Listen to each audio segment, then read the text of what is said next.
Trump यांची मध्यस्थी जर मान्य केली जाते जगात, मग गाझा पट्टी बेचिराग केली. गाझा पट्टीमध्ये लाखो लहान मुलं, बालकं, वृद्ध, महिला या बेचिराग केल्या. एक एक एक देश उद्ध्वस्त केला. आणि ट्रम्प हे ठामपणे इस्रायलच्या मागे उभे राहिले.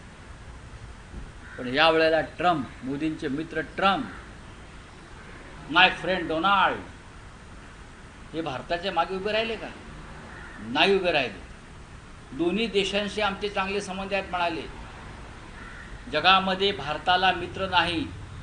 500 देश मोदी फिरून आले, पण भारताचा मित्र कोण त्याने सांगावं.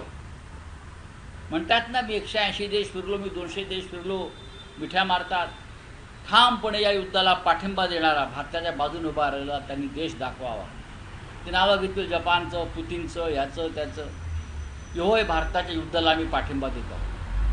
ज्याप्रमाणे चीन आणि तुर्कस्तानने पाकिस्तानला खुला पाठिंबा दिला. तटस्थ राहणं म्हणजे पाठिंबा नाही. हे महाशय जगात फिरत असतात, या देशातून त्या देशात, त्या देशातून त्या देशात. कोणत्या देशाने आम्हाला पाठिंबा दिला हे त्यांनी जाहीर करावं. आणि त्यासाठी सर्वपक्षीय बैठक ताबडतोब घ्यायला हवी. आणि अमेरिकेच्या पापानं वॉर का थांबवलं आमचं? हा त्यांचा पापा असेल, या देशाचा पापा नाही आहे. तुम्ही पापा घेत बसा त्यांचा, आम्हाला काय पडलेलं नाही आहे. पण या देशाची बेआबरू झालेली आहे. या देशाच्या भावना दुखावलेल्या आहेत. 26 महिलांचं सिंदूर जे पुसलं गेलं अतिरेक्यांकडून, ते 6 अतिरेकी कुठे आहेत? मी सर्वपक्षीय बैठकीत सांगितलं होतं, जोपर्यंत ज्या 6 अतिरेक्यांनी 26 महिलांचं कपाळावर सौभाग्य पुसलं त्यांचा खात्मा होत नाही, तोपर्यंत ऑपरेशन सिंदूर पूर्ण होत नाही. कुठे आहेत ते 6? काय करतायत ते? कुणी गुडघे टेकले म्हणायचे? दुर्दैव आहे आमचं की असे राज्यकर्ते आम्हाला लाभले. लोकांना इंदिरा गांधींची आठवण येते. पहा तुम्ही समाज माध्यमात, इंदिरा गांधींनी निक्सनचा दबाव झुगारून लावला होता 1971 साली. अमेरिकेचा प्रेसिडेंट निक्सनने हस्तक्षेप करण्याचा प्रयत्न केला होता.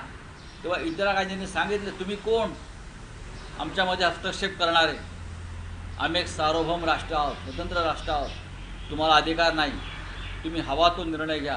तुम्ही पाकिस्तानला मदत करा, नाही तर अजून काही करा. आम्ही पाकिस्तानबरोबर युद्ध पुकारलेलं आहे आणि ते टोकाला नेणार. इंदिरा गांधींनी युद्ध टोकाला नेलं आणि पाकिस्तानचे 2 तुकडे केले. खरं म्हणजे नरेंद्र मोदींचा राजीनामा मागायला पाहिजे त्यांच्याच पक्षातल्या लोकांनी. नरेंद्र मोदींना पदावर राहण्याचा अधिकार नाही. त्यांनी देशाचे विश्वासघात केला आणि सगळ्यात आधी अमित शहांचा राजीनामा यायला पाहिजे. आजही ते 6 अतिरेकी सापडलेले नाहीत. ते गृहमंत्री असताना 26 महिलांचं सिंदूर पुसलं गेलं आहे. कसलं ऑपरेशन सिंदूर करताय तुम्ही? अमित शहांना पदावर राहायचा अधिकार नाही. मोहन भागवतांनी त्यांचा राजीनामा सगळ्यात आधी मागायला पाहिजे जर ते राष्ट्रभक्त असतील. लोकशाही मराठी ऐका, पहा, जागरूक रहा.